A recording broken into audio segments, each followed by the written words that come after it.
Alhamdulillah, sebentar lagi akan cair.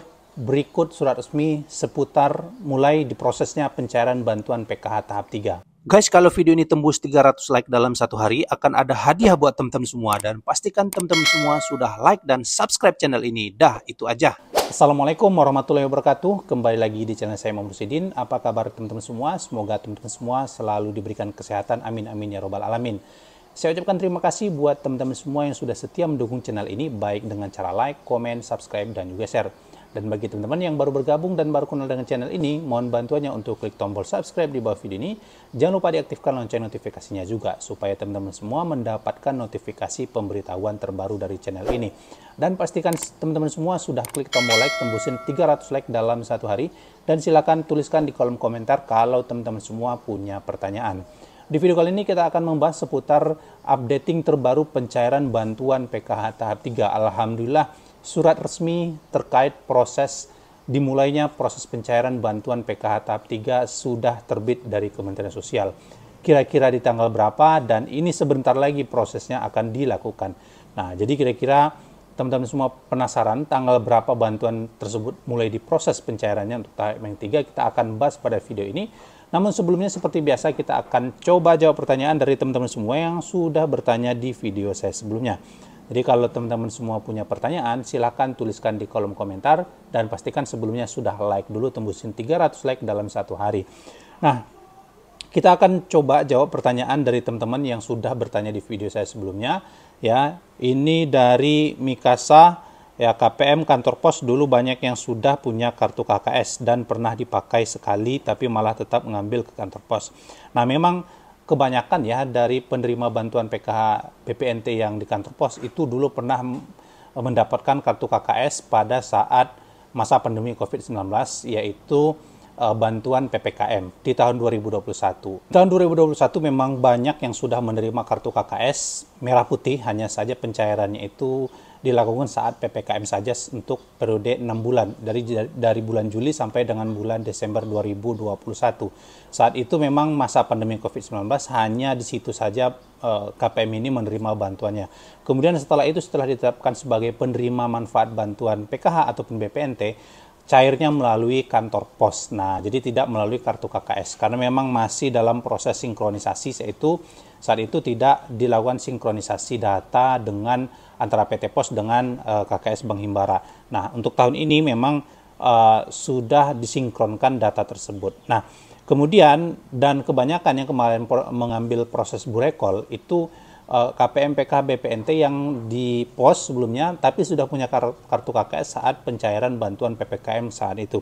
Jadi tidak perlu lagi mengambil mengambil kartu KKS di Bank Himbara. Jadi tetap terpakai bagi penerima PKH BPNT yang sudah pernah memiliki kartu ATM merah putih, ya, penerima PKH juga. Nah, itu menjadi potensi teman-teman semua akan ditetapkan sebagai penerima bantuan sosial ke depannya. Nah, kita akan jawab pertanyaan lagi dari Sri Sunaryanti. Tahu bahwa desil dari mana? Mohon bantuannya. Nah, tahu kita ini masuk ke dalam desil berapa, teman-teman bisa melakukan pengecekan secara mandiri di aplikasi Cek Bansos. Teman-teman download aja di aplikasi Play Store. Nanti tulis Cek Bansos yang developernya dari Kementerian Sosial Republik Indonesia. Dan yang kedua, teman-teman bisa melakukan pengecekan di operator 6NG. Nah, ini di operator 6NG juga teman-teman bisa melakukan pengecekan desil berapa, masuk ke dalam desil berapa teman-teman semua. Nah, operator 6NG ini ada yang sudah ada di desa masing-masing, ada yang belum. Nah, kalau belum ada di desa masing-masing, langsung datang ke Dinas Sosial Kabupaten Kota di wilayah masing-masing. Nah, begitu ya cara mengetahui kita masuk ke desil berapa. Oke, lanjut ke pertanyaan selanjutnya.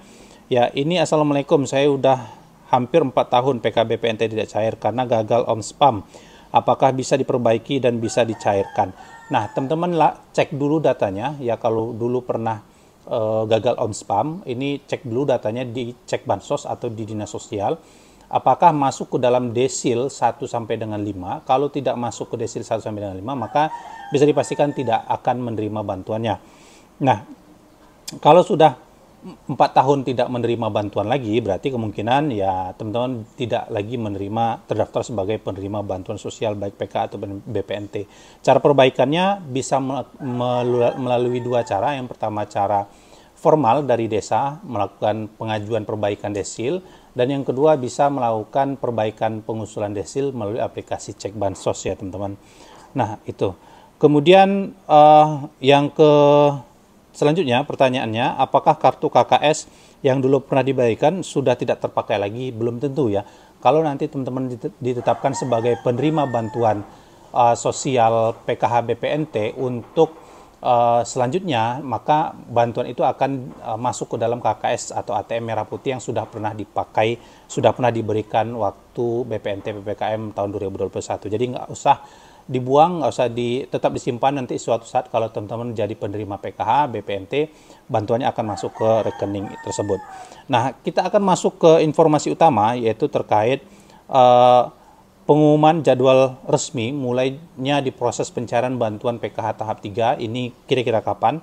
Ya, berdasarkan surat edaran Menteri Sosial terkait penugasan proses ground checking untuk tahap yang kedua, di situ disebutkan dalam surat tersebut, maka data hasil ground check akan dilakukan sinkronisasi data, ya cut off data pada tanggal 18 di bulan kedua setiap periodenya. Misal kalau periode 1 itu Januari, Februari, Maret, maka akan dilakukan cut off di bulan Februarinya di tanggal 18. Nah, setelah proses cut off di tanggal 18 itu, maka Kementerian Sosial akan melakukan proses verifikasi, sinkronisasi, validasi, dan mulai memproses pencairan bantuan PKH tahap berikutnya. Nah, misalnya contoh kalau sekarang kita menunggu pencairan bantuan PKH tahap 3, ya untuk proses ground checking, ini kan PKH tahap 3 mulai dari bulan Januari, Februari, Maret, April, Mei, Juni, Juli, Agustus, September. Nah, maka di tanggal 18 Agustus, Kementerian Sosial akan menarik data dari hasil pengecekan ground check ya melalui aplikasi DTSN yang akan dipersiapkan untuk proses pencairan bantuan PKH tahap 3. Jadi, proses pencairan bantuan PKH tahap 3 akan dimulai prosesnya setelah tanggal 18 di bulan kedua setiap periodenya. Kalau untuk tahap 3 tentu di bulan Agustus tanggal 18 Kementerian Sosial akan menarik data, akan cut off data, akan menarik data siapa saja yang layak masuk ke dalam daftar calon penerima bantuan PKH tahap 3 di bulan selanjutnya. Jadi mulai dari tanggal 19, Kementerian Sosial itu sudah mulai memproses data penyaluran bantuan PKH tahap yang ketiga. Jadi kemungkinan teman-teman bantuan PKH tersebut ya akan disalurkan kalau tidak di akhir Agustus atau tidak di awal September, di awal bulan September. Jadi kalau kita menunggu akhir Agustus, ini kan sudah minggu pertama, jadi kurang lebih sekitar 2 minggu lagi proses penyaluran bantuan sosial PKH mudah-mudahan sudah bisa dikejar secepatnya oleh Kementerian Sosial, tergantung nanti data hasil verifikasi validasi data yang ada di DTSN. Kalau banyak juga masih data yang bermasalah, maka ini akan memperlambat proses penyaluran bantuan PKH tahap 3. Tapi kalau data yang ada di DTSN itu tidak ada bermasalah, tidak ada anomali dan lain sebagainya, maka bantuan PKH tahap 3 akan dipercepat untuk proses penyalurannya. Lalu bagaimana untuk PKH tahap 2 yang kemarin belum cair untuk KPM PT Pos? Nah, untuk surat pemberitahuan pendistribusian kartu KKS ini sudah terbit. Namun untuk BNBA atau daftar nama yang akan masuk ke dalam data Burekol ini masih belum diterima oleh para pendamping.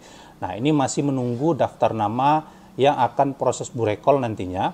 Setelah daftar nama Burekol tersebut terbit dari Kementerian Sosial, maka akan dilakukan proses pembagian kartu KKS dari Bank Himbara.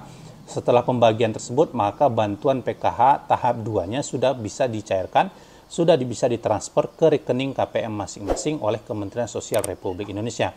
Dan kebanyakan data Burekol itu adalah KPM PKH yang dulu pernah menerima kartu KKS. Jadi kalau teman-teman semua merasa pernah menerima kartu ATM merah putih di tahun 2021, kemudian pencairannya selama ini melalui PT Pos, dicari dulu kartu ATM-nya, kartu KKS-nya supaya bisa mempercepat proses penyaluran nanti pada penyaluran tahap 2 untuk peralihan PKH melalui PT Pos ke Bank Himbara. Jadi itu teman-teman ya.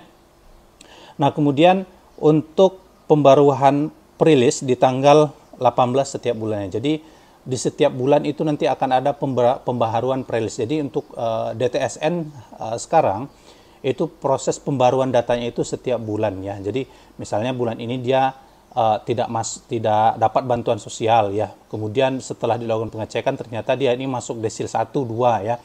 Kemungkinan di tahap berikutnya pada saat bantuan PKH tahap berikutnya ini bisa jadi bisa jadi terdaftar sebagai penerima bantuan sosial, karena pembaruan datanya itu dilakukan setiap bulan ya, bahkan setiap 3 bulan sekali paling lambat itu sudah melakukan proses pembaruan data DTSN, yaitu data penerima manfaat bantuan sosial. Jadi bisa jadi tahap ini teman-teman dapat, tahap besok tidak dapat lagi, karena tergantung dari kondisi real atau kondisi yang ada di lapangan secara kenyataan ya teman-teman.